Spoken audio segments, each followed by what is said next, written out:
Hello everyone, TMMgamer here, and today I have the pleasure of bringing you some 6v6 domination gameplay on the map Seatown using, as you can see here, the M4 carbine suppressed with a specialist setup. Now, as I've said many times before in my commentaries over the past year or so, Seatown is one of my favourite maps in Call of Duty Modern Warfare 3, and it's one of my favourite domination maps as well.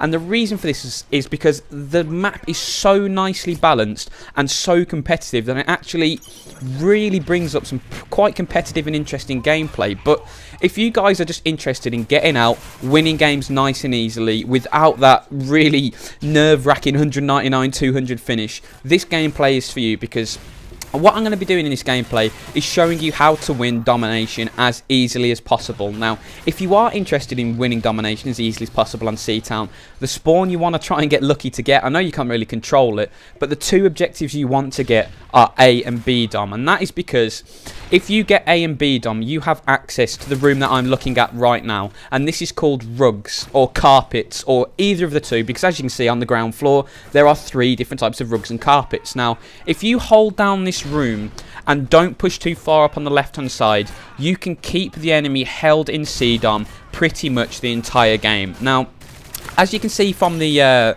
teams, I'm actually running in a 6-man party at this stage. You know, got 6 people together, and this doesn't happen too often for me. So when we do get 6 people in a party, we like to just go together and try and stomp the enemy as much as possible. And whenever I'm in a 6-man party on Seatown, my role is to hold top rugs, which is the building you can see here. Now, as you can see, there are 3 main routes where you can look out of to see where the enemy are coming. You can see towards here, which is C arches.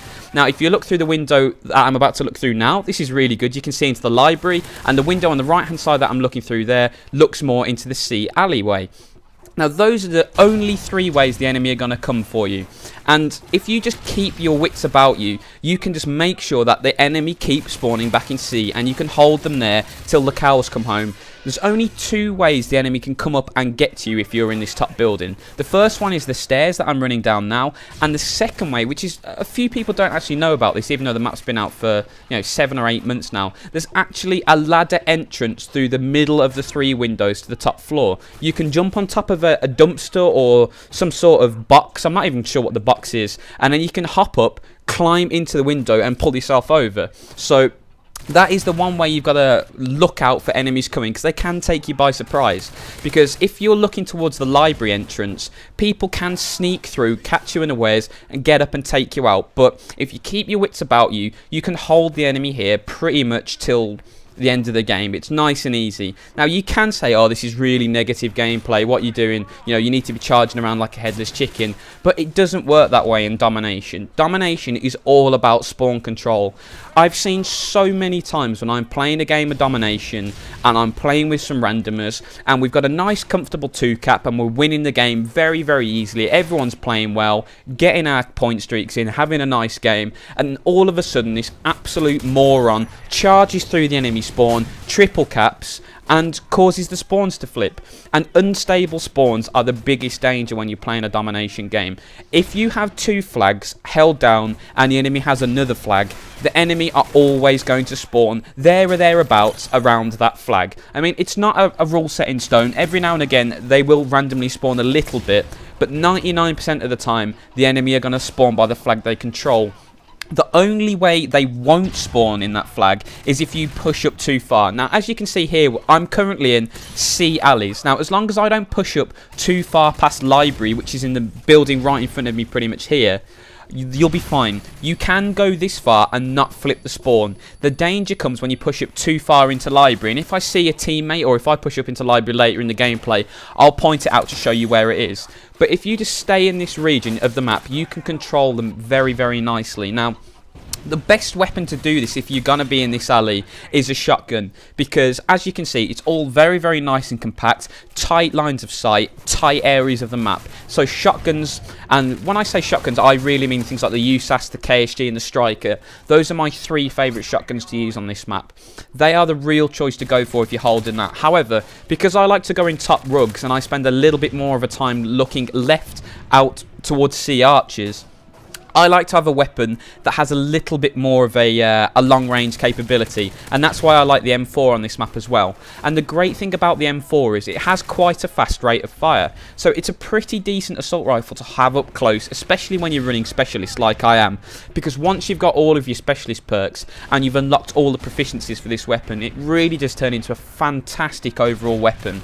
You've got the long-range ability that an assault rifle gives you, but that fast rate of fire and steady aim gives you that much better control up close and a great chance of winning close range gunfights. You know, there have been many times where I've won hip fire battles with this weapon over all sorts of SMGs, and you can quickly see from that last kill there when people can hop on that dumpster and climb up the window. So that's the one thing you got to be careful about if you're staying in top rugs for an extended period of time holding the line, because that is the one way they're going to catch you by surprise.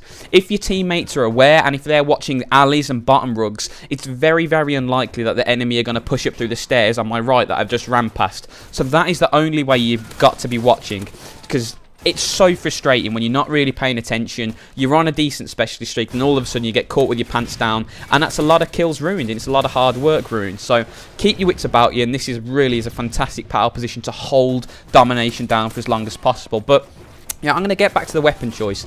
The M4 really is an underrated weapon in my opinion. You see a lot of people running the m.o.a.b cannon, which is the ACR, the Type 95, you know, all of these assault rifles, the SCAR G36C, and you really don't see people running the M4 carbine, but I really can't recommend this weapon highly enough. It is a fantastic choice, and when you pair it with specialist, if you do get your full specialist setup earned, it turns into an absolutely fantastic weapon. So if you haven't tried it, I really do recommend it. But for the last bit of the commentary, I'm going to talk about a certain guy called Mitt Romney. Now, if you guys don't know who Mitt Romney is, he's the GOP or Republican Party nomination to become President of the United States of America this year, and he's running against Democratic nominee Barack Obama. And to try and prove he's an international statesman who can go around the world and get on with other people, he's on this grand tour of Britain, Poland and Israel. And Mr. Romney came to our country, I think yesterday or the day before, and basically went ahead and tried to insult as many people as he could find.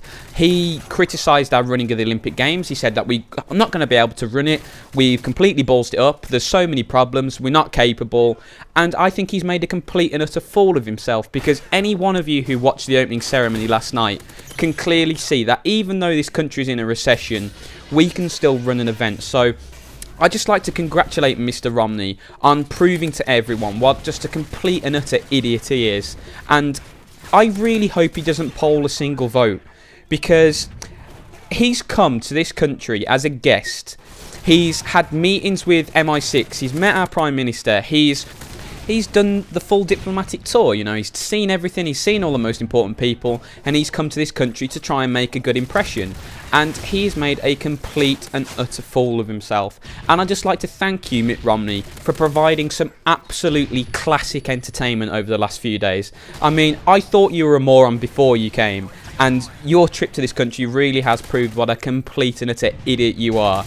And I'd just like to wish Barack Obama all of the best luck in the world in the upcoming presidential election, because, to quote quite a common British phrase, Mitt Romney couldn't organise a piss-up in a brewery. He just seems like a complete and utter incompetent. So I sincerely hope, Barack, you poll 99.99% of the vote, and Mr. Romney is consigned to a footnote in history, which is where he belongs. So guys, that's enough of the commentary. I'd just like to thank you all for watching. I really hope you've enjoyed the gameplay and the tactical analysis of this map, because you see so many people play domination like headless chickens and completely ruin really good setups and really good scores. But this is the way to play domination against a good team, where you just set up shop, set up perimeter, and just contain them the entire game. And as you can see, we completely smashed these guys. It was a really easy victory. On another day, I could have got a double m.o.a.b on this gameplay, but I died on 19 and 21 kills, I think, so it was really unlucky. But guys, once again, thank you so much for watching, and have a fantastic day.